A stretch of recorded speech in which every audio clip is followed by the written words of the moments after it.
Hello बच्चों। तो last हमने स्थिति और समय में ग्राफ पढ़े थे, पोजीशन टाइम ग्राफ हमने पढ़े थे। आज के वीडियो में हम पढ़ेंगे वेग समय ग्राफ। ठीक है, ग्राफ पर कई क्वेश्चन बनते हैं। वेग समय ग्राफ, वेलोसिटी टाइम ग्राफ।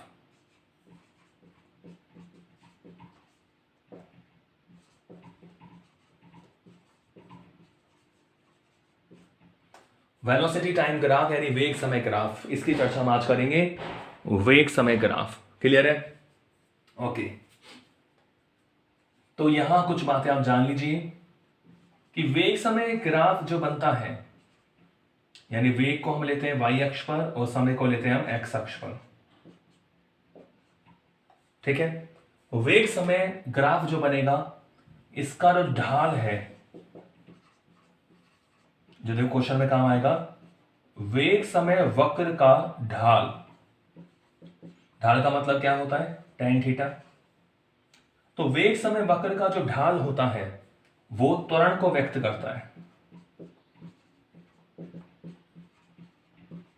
त्वरण को व्यक्त करता है। एक बात तो ये हो गई कि अगर आपको वेग समय में ग्राफ दिया हुआ है और आप उसका ढाल निकालें तो क्या होता है? त्वरण। क्योंकि देखो ढाल का मतलब होता है tan थीटा। tan थीटा होता है लंबा आधा, तो लंब तो वेग मिलेगा, आधा आपको समय मिलेगा, तो ये त्वरण तो होगा। समझ गए? वेग होता है आपका मीटर पर सेकंड, समय सेकंड में, तो त्वरण किसमें मिल जाता है? मीटर पर सेकंड स्क्वायर में।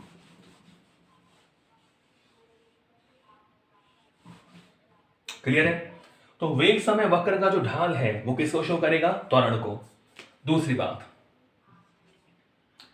अगर आप इसका क्षेत्रफल निकालें, वेग समय वक्र का क्या निकालें? क्षेत्रफल निकालें। क्या निकालें भाई? क्षेत्रफल। वेग समय वक्र का क्षेत्रफल होगा, वो क्या होगा? कण द्वारा चली गई दूरी। वेग समय वक्र का आप क्षेत्रफल निकालोगे तो वो किसको शो करेगा? कण द्वारा चली गई दूरी को शो करेगा। कण द्वारा चली गई दूरी को व्यक्त करता है।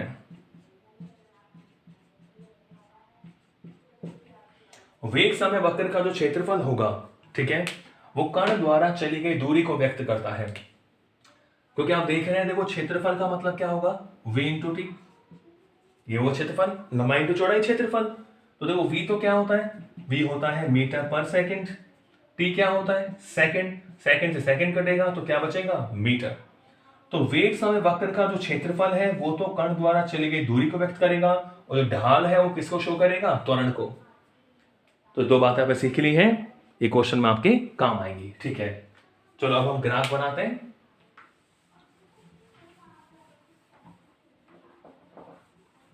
ठीक है, पहला ग्राफ, वेग समय वक्र का पहला ग्राफ। मानो ग्राफ ऐसा आ गया, अब मैं ग्राफ बनाऊंगा, आप बताना। देखो ये तो क्या हो गई? वेलोसिटी v, ये मूल बिंदु, और ये क्या हो गया? समय। ठीक है, तो मैंने ग्राफ ऐसे बनाया। ठीक है, तो पहले तो बताओ ग्राफ आपको मिला कैसे? ग्राफ कैसे मिला? हमें ग्राफ मिलता है समय अक्ष के समांतर एक रेखा मिली। समय अक्ष के समांतर हमें एक सरल रेखा प्राप्त होती है। तो आप मुझे बताओगे कि यहां क्या पता लग रहा है आपको? देखो हर टाइम पर वेग नियत रहेगा, इतना वेग है, यानी यहां पर आपका जो वेग है v इज इक्वल टू क्या रहेगा बच्चों? नियत रहेगा। वेग क्या रहेगा? नियत रहेगा। ठीक है, वेग नियत है तो इसका मतलब क्या हुआ कि जो त्वरण है, त्वरण क्या होगा? जीरो। जब वेग नियत है तो त्वरण क्या हो गया? जीरो। अब देख रहे हैं ढाल, जब त्वरण जीरो है तो यानी जो ढाल होगा, जो थीटा होगा, वो भी क्या हो जाएगा? जीरो। थीटा क्या हो जाएगा? जीरो। तो वेग नियत है, त्वरण क्या हो गया? जीरो। ढाल क्या हो गया? जीरो। क्योंकि ढाल होता है जो एंगल बनता है, जो थीटा बनता है समय अक्ष के साथ, तो ढाल क्या हो गया बच्चों? जीरो। ठीक है, तो इसका मतलब ये किसको शो कर रहा है? नियत वेग से गति, यानी ये एक समान गति को शो करता है, एक समान गति है ये, क्योंकि यहां हर टाइम पर कण का वेग कैसा है? नियत। तो इस ग्राफ से हमें पता लग रहा है कि ये जो ग्राफ है वो समय अक्ष के समांतर हमें एक सरल रेखा प्राप्त होती है, तो इसका वेग क्या होगा? नियत, यानी एक समान गति होगी। वेग नियत है तो त्वरण क्या हो गया? जीरो। त्वरण जीरो है तो ढाल क्या होगा? जीरो, क्योंकि ढाल का मतलब ही क्या होता है? त्वरण, अभी हमने सीखा है। तो ये तो पहला ग्राफ हो गया। और देखें,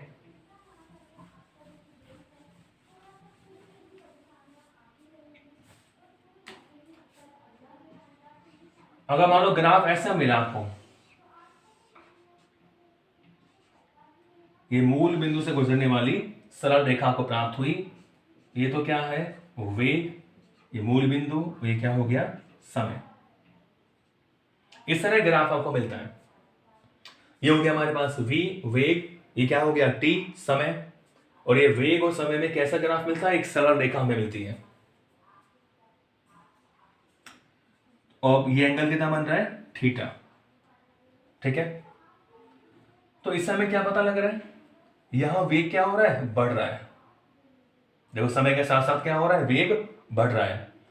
तो इसका मतलब ये हुआ कि यहां पर आप देख रहे हैं थीटा जो है वो नियत है,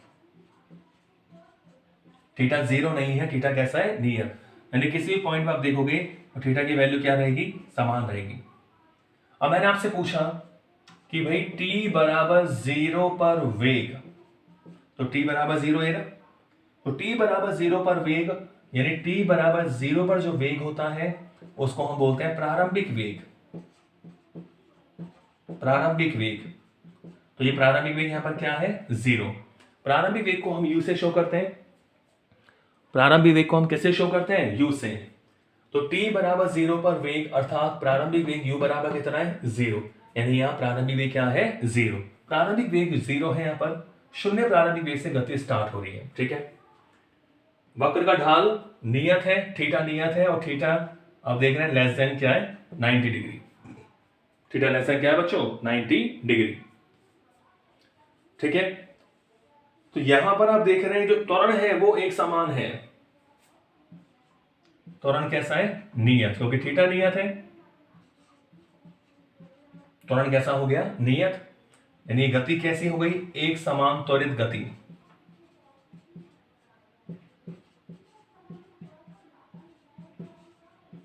ये गति कैसी हो गई बच्चों? एक समान त्वरित गति। त्वरण नियत है, गति कैसी हो गई? एक समान त्वरित गति। ये हर पॉइंट पर यानी समय समान समय अंतराल में समान वेग है, तो त्वरण क्या रहेगा? नियत। तो यहां पर सेकंड ग्राफ है। ठीक है, और आप यहां भी देख सकते हैं कि कण जो है वो धनात्मक दिशा में गतिशील है। कण कहां चल रहा है? धनात्मक दिशा में।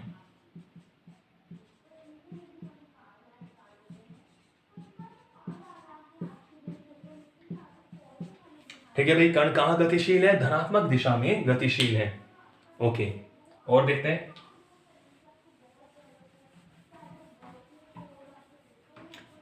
अगर इसी ग्राफ को अगर मैं ऐसे बना दूं,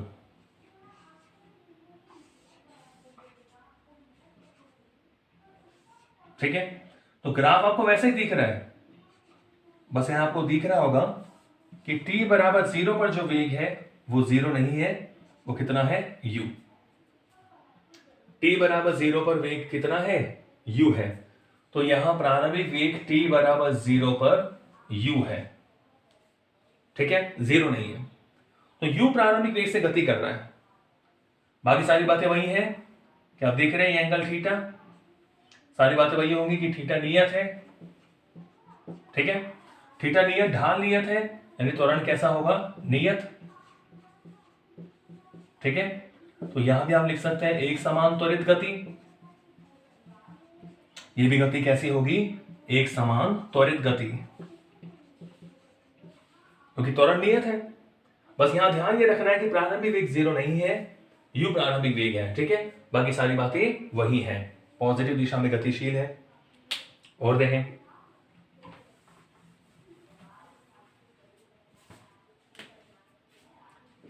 चौथा ग्राफ, अगर मान लो मैं ऐसे ग्राफ बना दूं, ये तो मान लो हो गया वेग, ये मूल बिंदु, ये क्या हो गया बच्चों, समय। ठीक है, तो मैं इसको ऐसे बना दूं,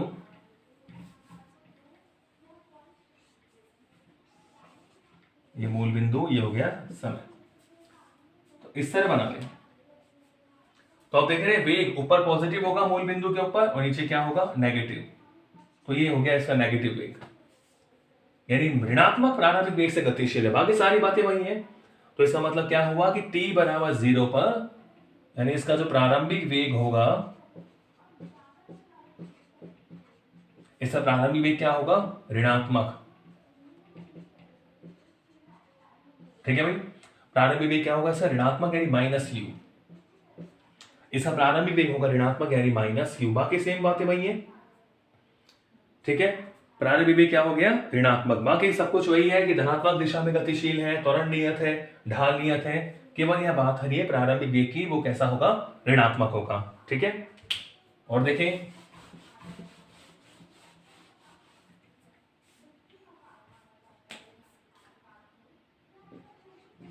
मानो ऐसा ग्राफ हो,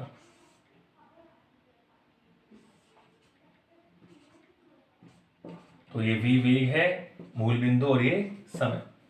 मतलब ऐसा ग्राफ आपको मिल जाए, तो ये हो गया प्रारंभिक वेग u, ये हो गया इसका अंतिम वेग जो कि क्या है, 0। अंतिम वेग की वैल्यू क्या है बच्चों, 0।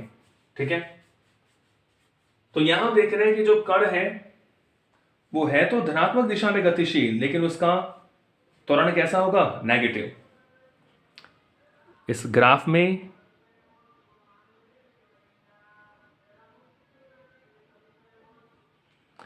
इस वाले ग्राफ में जो आपको दिख रहा है कि वेग जो है वो कम हो रहा है। प्रारंभिक वेग u था, अब देखो समय के साथ साथ वेग, समय बढ़ रहा है लेकिन वेग क्या हो रहा है, कम हो रहा है। तो यहां वेग घट रहा है। देखो प्रारंभिक वेग तो क्या हुआ,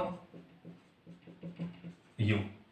ठीक है, तो यहां समय के सापेक्ष,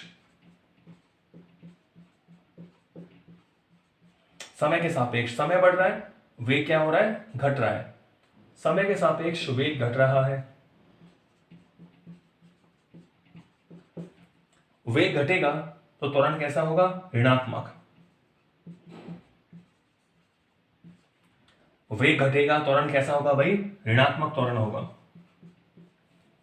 ठीक है, त्वरण कैसा हो गया, ऋणात्मक। ठीक है, तो ये आपका हो गया थीटा।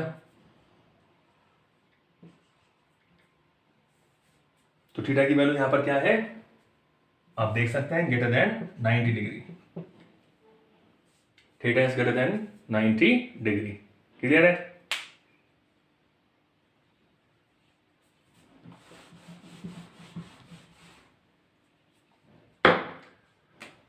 और देख सकते हैं ऐसा ग्राफ मिल जाए, ये हो गया देखो वेग, ये मूल बिंदु, हो गया टाइम। तो इसका मतलब क्या है, प्रारंभिक वेग 0 है तो वेग बच्चों ऊपर पॉजिटिव है, नीचे कैसा है, नेगेटिव। तो कण जो है वो ऋणात्मक दिशा में गतिशील है। ऋणात्मक दिशा में वेग बढ़ रहा है, नहीं घट रहा है। इसका मतलब क्या होगा कि देखो u तो 0 है, प्रारंभिक वेग तो कितना है, 0। लेकिन कण ऋणात्मक दिशा में गतिशील है, यहां पॉजिटिव होता है, नेगेटिव है। कण कौन सी दिशा में गतिशील है, ऋणात्मक दिशा में गतिशील है, नेगेटिव।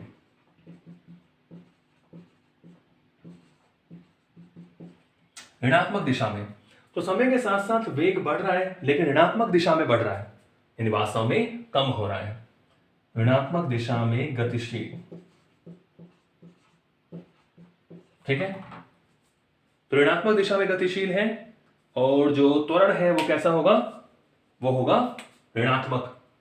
ठीक है, थीटा क्योंकि नियत है लेकिन ऋणात्मक है, तो यहां त्वरण कैसा होगा बच्चों, ऋणात्मक होगा। त्वरण कैसा होगा, ऋणात्मक। ठीक है, तो प्रारंभिक वेग 0 है, ऋणात्मक दिशा में गतिशील है, थीटा नियत है, त्वरण कैसा होगा, ऋणात्मक, क्योंकि यहां वेग ऋणात्मक दिशा में बढ़ रहा है और जो मान ऋणात्मक दिशा में बढ़ता है यानी घटता है। क्लियर। तो अब तक तो हमने जो ग्राफ बनाए थे वो एक समान त्वरित गति के थे। मानो ऐसा ग्राफ बन जाए आपके सामने, 7वां ग्राफ मैं बना रहा हूं, ये मान लो वेग, ये मूल बिंदु, और ये क्या हो गया, समय। इस तरह ग्राफ मिल जाए तो देखो आप देख रहे हैं ढाल नियत नहीं है, तो त्वरण जो है यहां पर नियत नहीं है, तो ये असमान त्वरण है। यहां पर त्वरण कैसा है, असमान। आप देख रहे हैं ढाल बढ़ रहा है, ये θ1 है मान लो, ये θ2 है, ये θ3 है, ठीक है, असमान त्वरण है। ढाल थीटा नियत नहीं है, ढाल थीटा क्या नहीं है, नियत नहीं है। और नियत भी क्या, थीटा बढ़ रहा है, थीटा क्या हो रहा है, बढ़ रहा है, यानी त्वरण भी क्या होगा, बढ़ेगा, क्योंकि जो ढाल होता है वही तो त्वरण होता है। वेग समय वक्र का जो ढाल है वही क्या होता है, त्वरण, तो त्वरण बढ़ रहा है। इस एरो का मतलब क्या है, त्वरण बढ़ रहा है। तो चलो एक ग्राफ और बनाते हैं, फिर इसमें क्वेश्चन करेंगे। देखो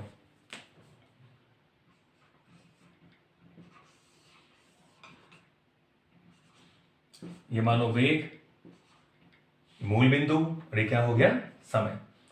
और ऐसे बनाया तो आप देख रहे हैं भाई, जैसे सपोज करो यहाँ θ1 है, तो क्या हो रहा है, ढाल θ2। आप देख रहे हैं ढाल क्या हो रहा है भाई, समय के साथ साथ घट रहा है। तो अभी कैसी गति है, ये असमान त्वरण है, असमान त्वरण, ठीक है, क्योंकि ढाल नियत नहीं है। असमान त्वरण का मतलब क्या हुआ कि जो ढाल है थीटा वो नियत नहीं है, ढाल नॉट इक्वल नियत, ढाल नियत नहीं है, तो ढाल घट रहा है, थीटा क्या हो रहा है, घट रहा है। तो थीटा घट रहा है और ढाल ही तो त्वरण होता है, तो त्वरण भी क्या हो रहा है, घट रहा है। त्वरण क्या हो रहा है भाई, घट रहा है। क्लियर। तो ये हमने कुछ ग्राफ देखे, और इस पर एक क्वेश्चन देखते हैं। ये वेग समय ग्राफ पे हमने कुछ ग्राफ देख लिए हैं, अब इसमें हम कुछ क्वेश्चन देखते हैं।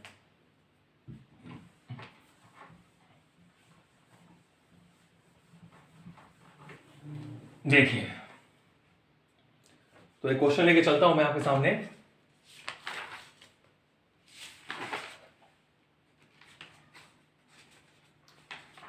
एक ग्राफिकल क्वेश्चन हम लेके चले, जैसा कल हमने एक स्थिति समय का क्वेश्चन लिया था। देखो एक क्वेश्चन लेते हैं, ग्राफ आपको दे रखा है वेग और समय में।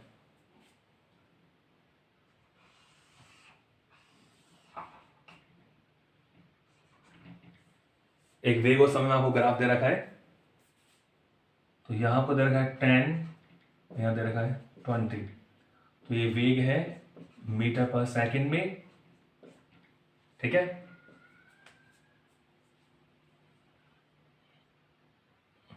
ओके, तो ये वेग आपको दे रखा है 10 और 20, और यहां आपको टाइम दे रखा है 1 2 3 4। तो ये आपको दे रखा है 0, दिस इज 1 2 3, और ये क्या मान लिया 4। तो टाइम है 1 2 3 4 सेकंड्स आपको दे रखे हैं, टाइम टी दे रखा है आपको सेकंड में, ठीक है। और ये वेग आपको दे रखा है सेंटीमीटर पर सेकंड में। क्लियर है। तो क्वेश्चन क्या कह रहा है कि जो कण है हमारा, पहले गया वो ओ से लेकर यहां तक गया 20 सेकंड तक, यानी एक आपको एक समान गति के रूप में एक ग्राफ दे रखा है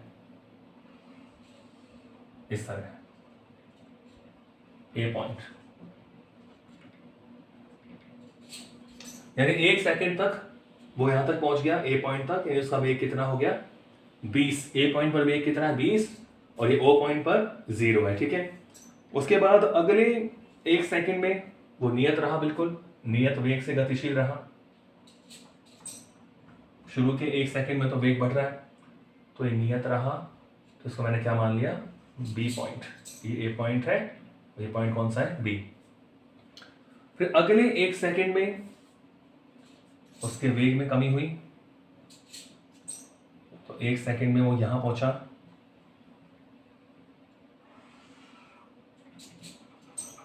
ये हो गया सी पॉइंट, ठीक है। फिर नेक्स्ट 1 सेकेंड में अगेन उसका जो वेग है वो क्या रहा, नियर में। ये कौन सा पॉइंट हो गया, डी पॉइंट।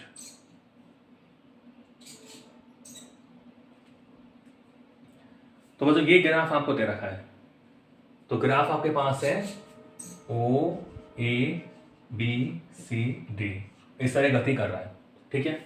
क्वेश्चन क्या कह रहा है, क्वेश्चन कह रहा है कि कण के द्वारा 4 सेकंड में तय की गई दूरी ज्ञात करो। पूरी दूरी आपको बतानी है। तो क्वेश्चन आपसे इससे पूछ रहा है कि कण द्वारा 4 सेकंड में, कण द्वारा 4 सेकंड में तय की गई दूरी,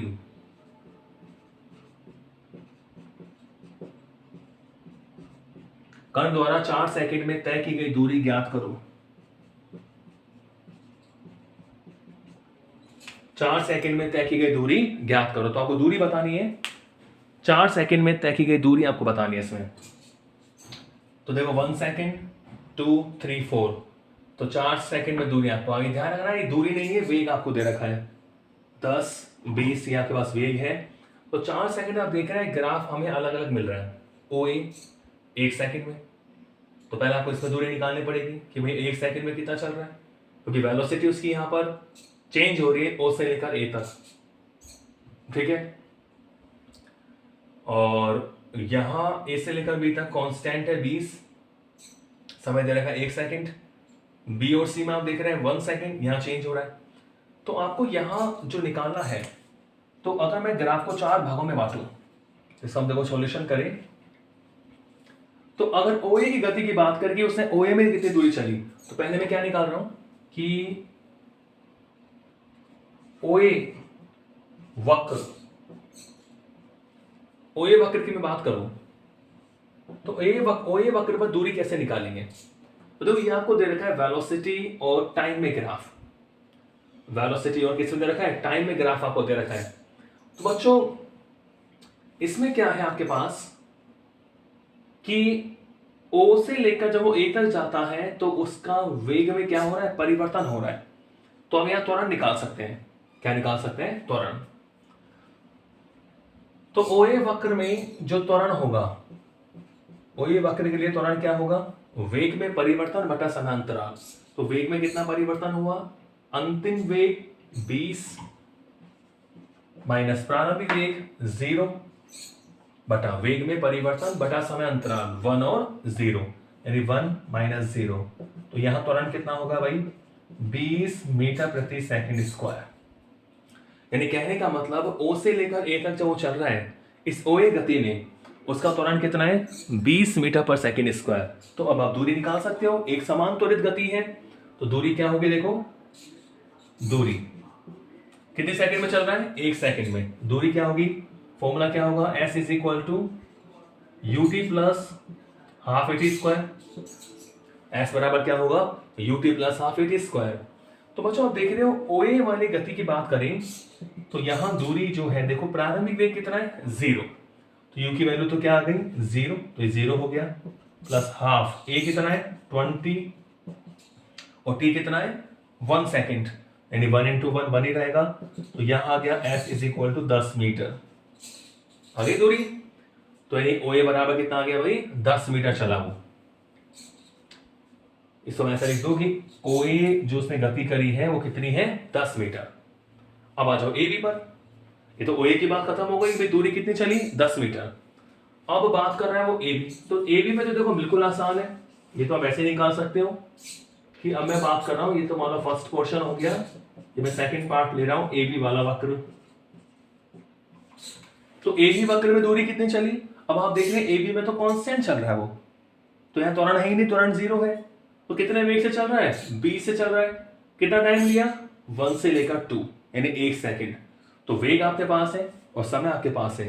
तो ए बी वक्र में जो दूरी होगी, दूरी, तो दूरी बराबर क्या लिख सकते हैं, चाल बराबर दूरी बटा समय, तो दूरी बराबर चाल गुणा समय।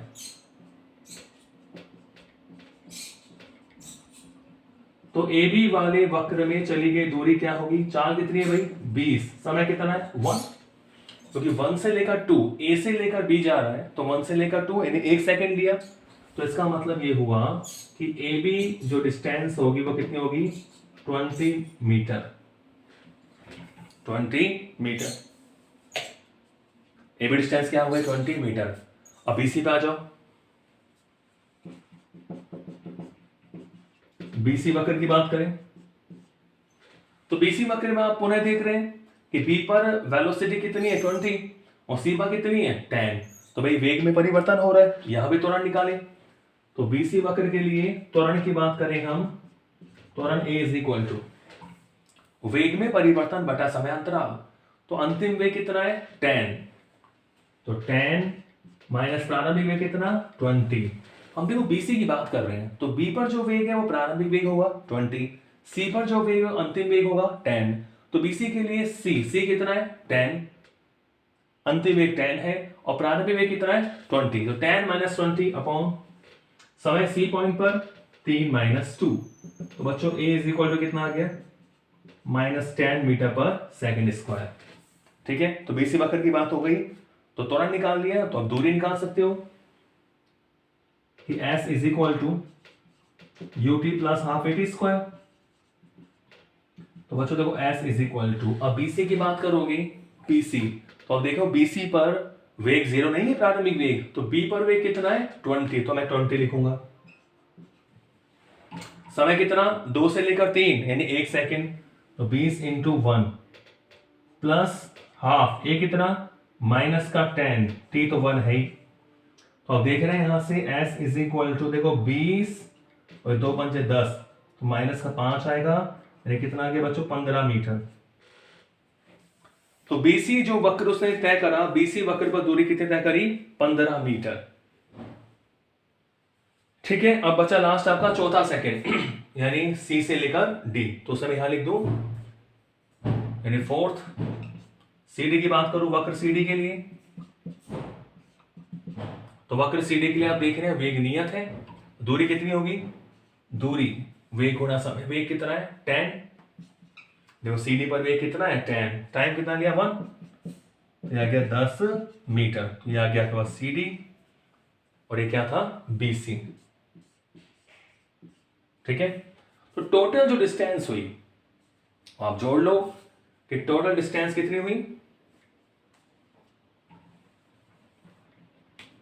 तो भाई SOA plus SAB plus SBC plus SCD, तो ये कितना भाई 10 मीटर, AB कितना है 20, BC कितना है 15 और CD कितना है 10, तो कितने आ गए 10 और 20 30 40 और ये 55 मीटर दूरी चली उसने टोटल। ठीक है, दूरी कितनी चली 55 मीटर। समझ गए बच्चों, तो इस तरह आप क्वेश्चन सॉल्व कर सकते हैं ग्राफिकल क्वेश्चन। तो आगे और क्वेश्चन करेंगे, आज के लिए इतना ही, मिलते हैं नेक्स्ट वीडियो में, थैंक यू।